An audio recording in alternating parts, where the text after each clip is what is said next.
Robin, what a fantastic 2.5 days for Social Shakeup that Social Media Today put on. Fabulous. Absolutely loved it. Thank you, Steve. My understanding is you had over 500 people here. We did. You had over 100 speakers. You had over 40 parallel track breakout sessions with a lot of panelists. And you had world-class speakers here. You had the head of business marketing from Twitter.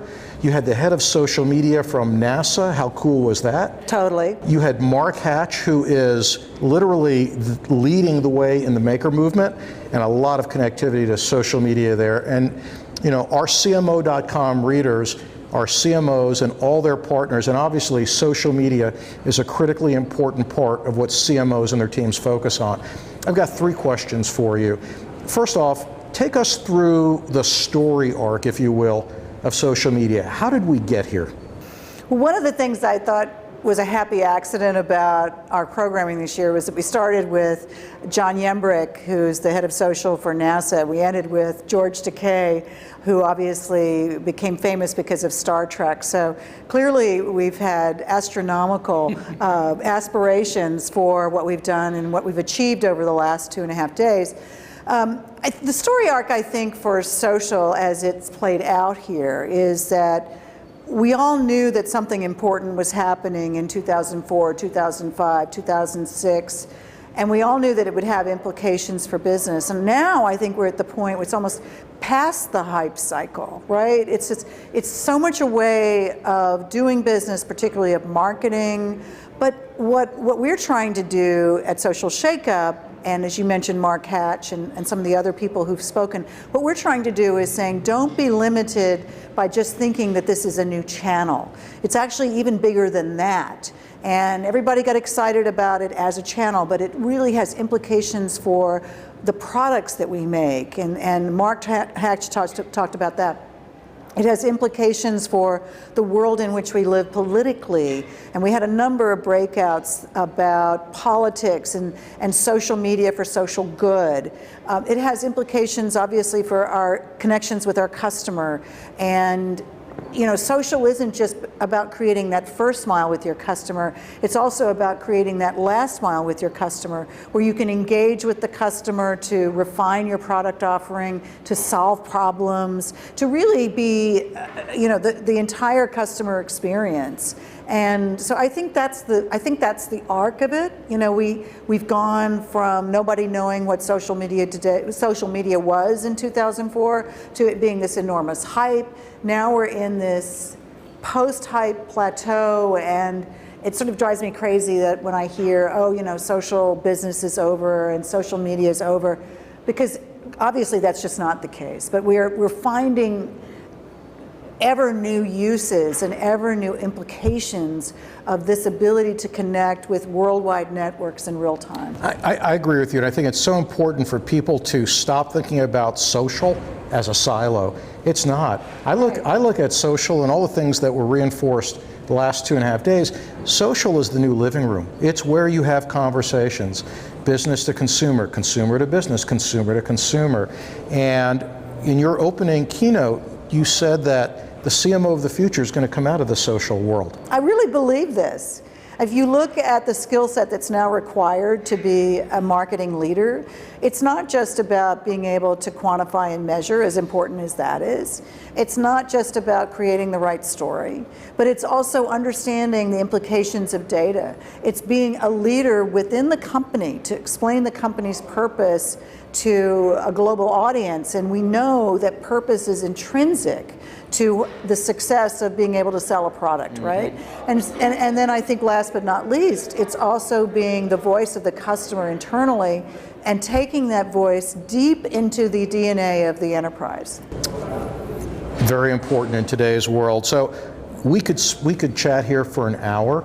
I hope we can't. But we're covering. You're not going to do that. We're covering this in the CMO.com story. This is for people who want to know even more about what you're doing at social media today. So, from 2.5 days of all these speakers and topics, very diverse content. What are the top 3 most important takeaways for you? And I know that's a hard question that you think, again, CMO.com readers should know about. And if they want to find out more, they can go on to socialmediatoday.com to get your subscription. Absolutely. But what are the top 3 things you think CMOs need to know about if they weren't here to hear the content firsthand? Sure. I mean, this may sound harsh, but number 1 would be don't be lazy. I know programmatic has come along, and that seems like, dear God, the answer. And now you can, in many respects, create enormous impact efficiently. And I run a business. I know how important efficiency is. But don't get lazy about that. Don't beguile yourself into thinking that just because you can now buy enormous impressions on Facebook that you've solved your social problem. Because it's still a big problem. It's still both a big problem and a big opportunity. Good case in point is if something goes bad for you in social, you can generate more impressions in a 24 or 36-hour period if you've got a bad tweet meme out there or a bad Facebook meme out there than you can buy.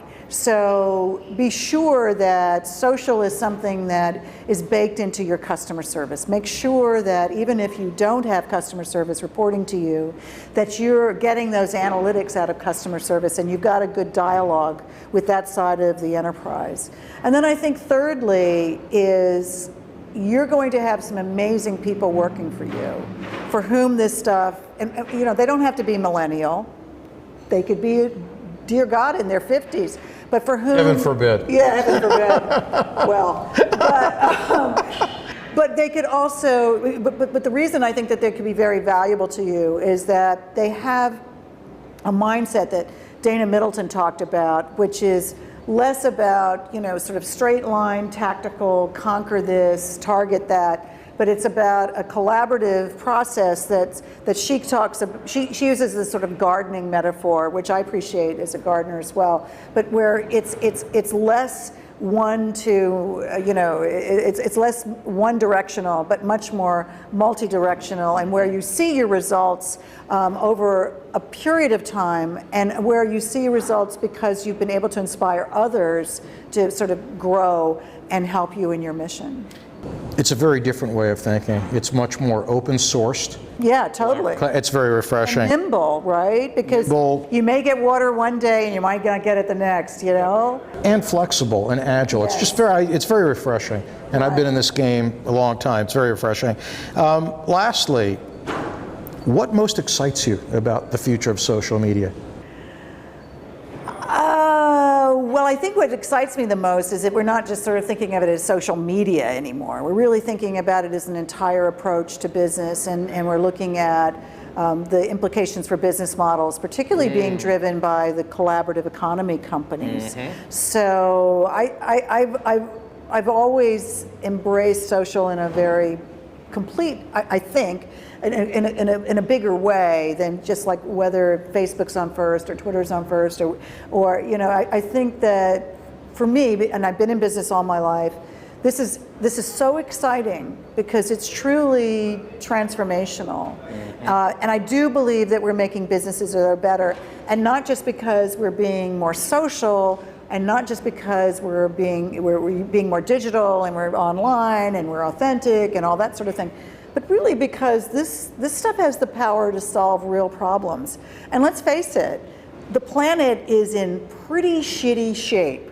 And if we're going to solve these problems quickly, I think we're going to need a global approach. I think we're going to need crowdsourcing. I think we're going to need to have rapid deployment of solutions. And if businesses can get that, if businesses can do what Mark Hatch was talking about, if businesses can do what NASA's been able to do to create stories on a global basis, and if we can keep, as George Takei was saying, a notion of social justice in social media, then I think that we're going to make the world a better place. These are exciting times. And for those who don't know who Mark Hatch is, and what Tech Shop is all about and what the Maker Movement is all about.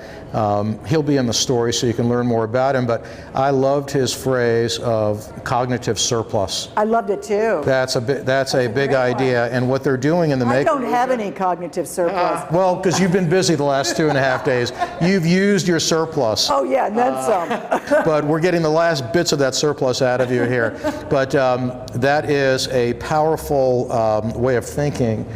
for social media, thinking about it broadly. How can we tap into humankind? Yes. Manpower, brain power, experience, knowledge on the ground, boots on the street. How do we harness that as businesses, as brands, as communities? It's an exciting future.